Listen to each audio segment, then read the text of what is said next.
नहमदुहु व नसल्ली व नसल्लिमु अला रसूलिल करीम अम्मा बाद फ़अऊज़ु बिल्लाहि मिनश्शैतानिर रजीम बिस्मिल्लाहिर रहमानिर रहीम इन्नस्सलाता कानत अलल मुमिनीना किताबन मौक़ूता। नाज़रीन गिरामी, आज आपके सामने ये ज़िक्र करना है कि ज़ोहर की नमाज किस वक़्त तक अदा कर सकते हैं। हमारे अक्सर नाज़रीन का बिलख़ुसूस जो है मुलाज़मत करने वाले अफराद का और तालीमी इदारों में पढ़ने वाले तलबा का ये सवाल है कि हम ज़ोहर की नमाज के वक़्त आम तौर पर हम अपने इदारों में तालीम हासिल कर रहे होते हैं या फिर हम जॉब कर रहे होते हैं, और अगर हमें वहाँ पर नमाज पढ़ने का वक़्त नहीं दिया जाता तो कब तक हम ज़ोहर की नमाज अदा कर सकते हैं। नाज़रीन याद रखिए, कुरान मजीद में अल्लाह ताला ने इरशाद फरमाया है कि इन्नस्सलाता कानत अलल मुमिनीना किताबन मौक़ूता, कि नमाज हर मोमिन पर मुकर्ररा औक़ात में अदा करना फ़र्ज़ है। इस आयत करीमा से ये मुराद लिया जाता है कि जो नमाज के औक़ात हैं उन औक़ात के अंदर नमाज को अदा किया जाए तो उसका अजर व सवाब भी है और अल्लाह की बारगाह में उसकी कबूलियत भी है। लेकिन अगर नमाज को उसके औक़ात से हट कर अदा किया जाए, ना उसका जो सवाब है ना उस इबादत की कबूलियत है। तो नाज़रीन, रहा ये सवाल कि ज़ोहर की नमाज कब तक अदा कर सकते हैं, और इसी ज़िम्न ये भी सवाल किया जाता है कि बकिया नमाज़ें भी कब तक आखिरी वक़्त है उनकी अदायगी का। तो ये एक असूल समझ लीजिए ताकि आपको मसाइल समझने में आसानी हो सके।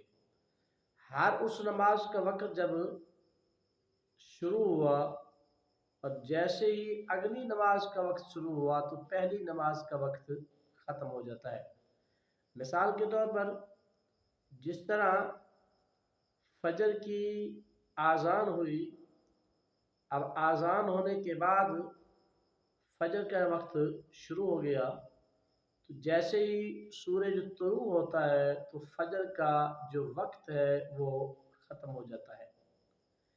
इसी तरह नाज़रीन, जब ज़वाल का वक्त होता है तो ज़ोहर का वक्त शुरू होता है, और जब ये वक्त तसलसल के साथ चलता जाता है, जैसे ही असर की नमाज का वक्त शुरू होता है।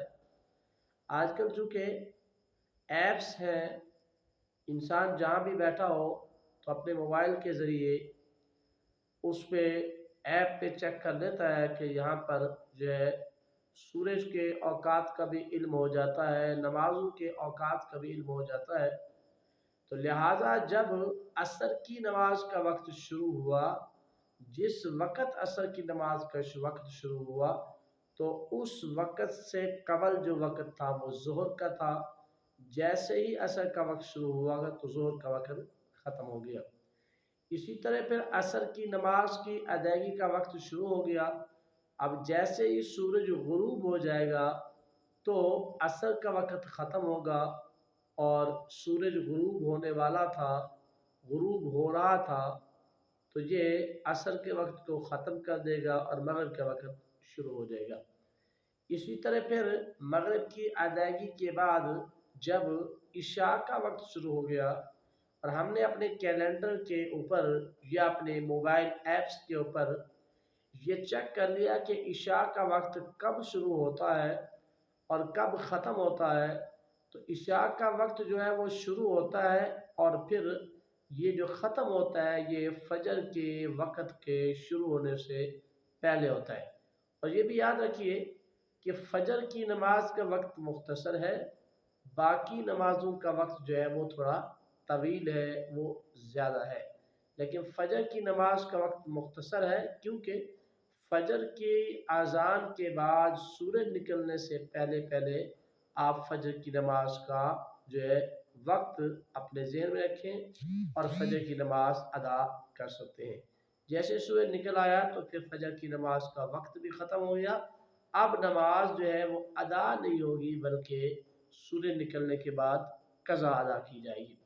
تو لہٰذا خلاصہ کلام یہ ہے کہ اگر کوئی شخص آج کی اس روٹین میں اپنے اپنے شہر کے حساب سے چیک کر لیں گے، اپنے گوگل ایپس پہ جا کے چیک کر لیں گے، یا اپنے مخصوص اس علاقے کا کیلنڈر چیک کر لیں گے، جس میں آپ کو تمام معلومات بتا دی جائے گی کہ آپ کی نماز عصر کا جو وقت شروع ہوتا ہے اس سے قبل جو وقت ختم ہوا وہ ظہر کا ختم ہوا ہے۔